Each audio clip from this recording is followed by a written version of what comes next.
Welcome to Current Situation, your Palmetto State political pulse. Every episode, our goal is to help you navigate the complex world of politics through biblically conservative perspectives.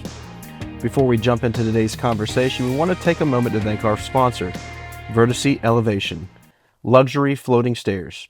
Engineered to elevate, crafted to inspire. Vertice Elevation designs and builds custom luxury floating staircases that seamlessly fuse architectural artistry with structural precision. Their mission is to elevate modern spaces through timeless design, exceptional craftsmanship, and engineering excellence. Do yourself a favor and visit verticeelevation.com to see firsthand the incredible luxury floating staircases.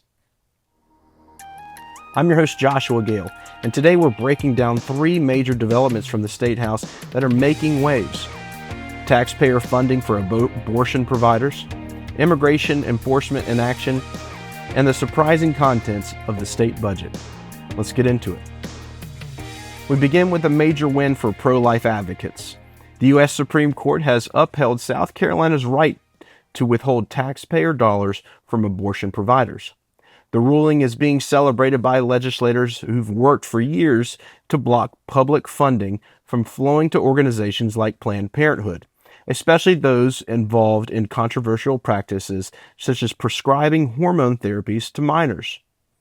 One state lawmaker who's been at the forefront of this effort is Representative Josiah Magnuson, who's long pushed to keep taxpayer money out of the hands of what he calls abortion mills. But while this court decision is seen as a step forward, the battle is far from over. South Carolina still sees thousands of elective abortions each year, over 40 every week. And despite the SCOTUS ruling, elective abortions may still be paid for through the state employee health plan. Efforts to cut that funding have stalled. Budget amendments and bills designed to protect unborn life were introduced but never made it to the floor for a vote. In fact, many Republican lawmakers voted against even debating those measures, some going as far as to publicly criticize colleagues who stood for those pro-life amendments. Advocates say the ruling should energize continued efforts to align state spending with the Republican Party's platform, which affirms that life begins at conception. Now on to immigration. With the southern border crisis growing, many South Carolinians are wondering, why isn't the state doing more? A slate of bills aimed at strengthening immigration enforcement was introduced this year.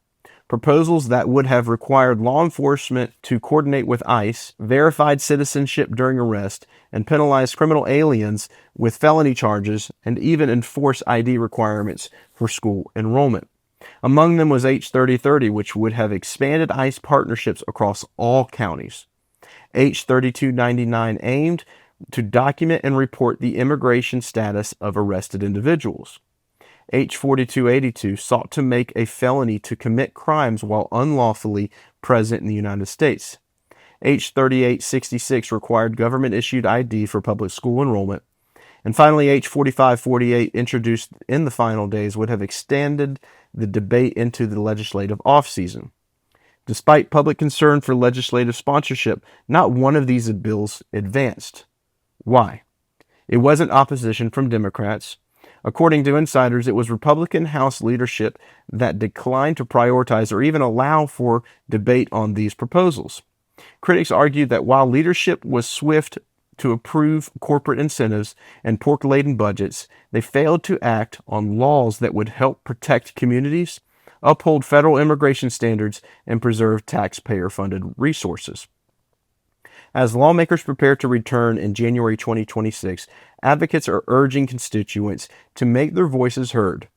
Their message: South Carolina doesn't have to wait on Washington to protect its borders and its families. And finally, controversy is brewing over the newly passed state budget, especially a provision that many conservatives call out of touch with South Carolina values. Buried in the budget is Proviso 6528. A line item that requires the Department of Corrections to continue providing hormone therapy to inmates who were receiving it prior to incarceration. Opponents say that the state is effectively subsidizing gender transitions for convicted criminals.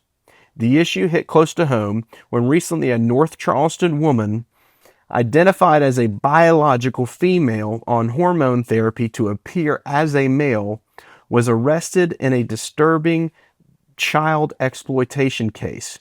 To some lawmakers, this only underscores the urgent need to protect children from both exploitation and what they see as state-sanctioned gender ideology. Bills to strengthen penalties against child predators have been repeatedly introduced but have not been moved forward by the House leadership.